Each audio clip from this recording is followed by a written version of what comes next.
Assalamualaikum warahmatullahi wabarakatuh. Salam sejahtera untuk Bapak dan Ibu guru yang saya hormati. Hari ini saya ingin berbagi informasi penting dan menarik mengenai salah satu kebijakan baru dalam kurikulum 2025, yaitu masuknya mata pelajaran pilihan coding dan kecerdasan artifisial atau kita singkat KKA. Ini bukan hanya soal teknologi, tapi tentang bagaimana kita membekali siswa agar siap menghadapi dunia yang semakin digital dan cerdas. Dasar hukumnya jelas ya Bapak Ibu, KKA ditetapkan melalui Permendikdasmen nomor 13 tahun 2025. Dalam pasal 32A disebutkan bahwa mata pelajaran pilihan KA akan mulai diselenggarakan mulai tahun ajaran 2025-2026 secara bertahap. Artinya, ini adalah bagian resmi dari struktur kurikulum nasional. Sekolah punya keleluasaan untuk mengimplementasikan sesuai dengan kesiapannya masing-masing.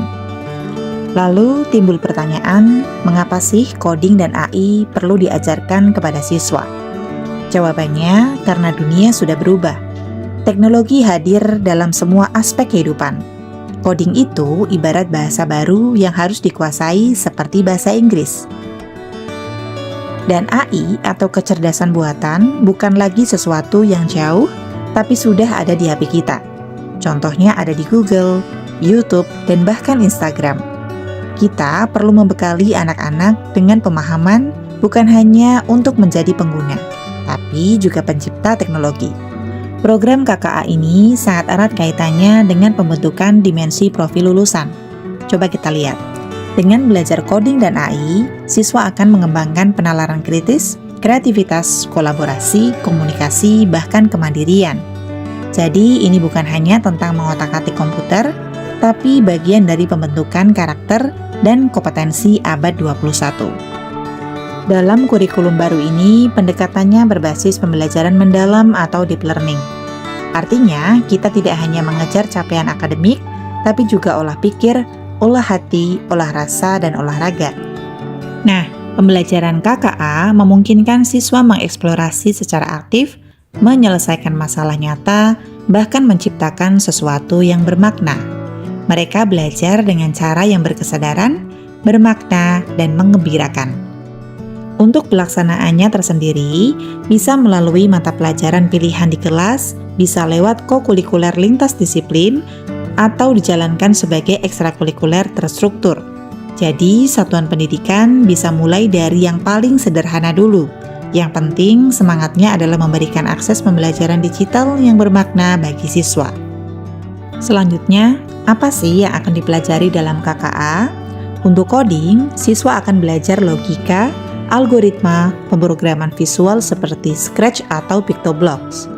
Untuk artificial intelligence atau kecerdasan artifisial, siswa diperkenalkan pada konsep dasar seperti pengenalan pola, klasifikasi data, chatbot, dan juga pentingnya etika dalam penggunaan teknologi. Semuanya disampaikan secara kontekstual, bukan teoritis. Bisa lewat proyek, simulasi, atau pemrograman visual. Alokasi waktunya juga fleksibel, sesuai dengan keputusan satuan pendidikan dan kesiapan guru di sekolah. Peran kita sendiri sebagai guru tentu sangatlah penting. Guru berfungsi sebagai fasilitator yang membimbing siswa mengeksplorasi dan berpikir kritis. Sekolah perlu mendukung dari segi sarana dan pelatihan, dan jangan khawatir karena pelaksanaan KKA akan bertahap dan akan didampingi dengan panduan resmi dari pemerintah. Kesimpulannya, tahun ajaran 2025-2026, KKA mulai diimplementasikan. Namun, sifatnya tidak wajib langsung diterapkan di semua kelas. Dapat dimulai dari kelas tertentu atau dalam bentuk kegiatan tambahan. Panduan lebih teknis akan disusun oleh pejabat tinggi madya bidang kurikulum dengan mengacu pada pasal 16 ayat 4 yang berbunyi kokurikuler sebagaimana dimaksud pada ayat 1 dikembangkan oleh satuan pendidikan mengacu pada panduan yang ditetapkan oleh pejabat 4 pimpinan tinggi madya yang melaksanakan tugas bidang kurikulum.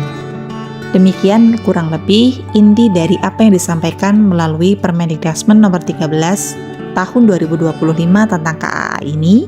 Semoga bermanfaat. Sampai ketemu lagi pada video selanjutnya. Wassalamualaikum warahmatullahi wabarakatuh.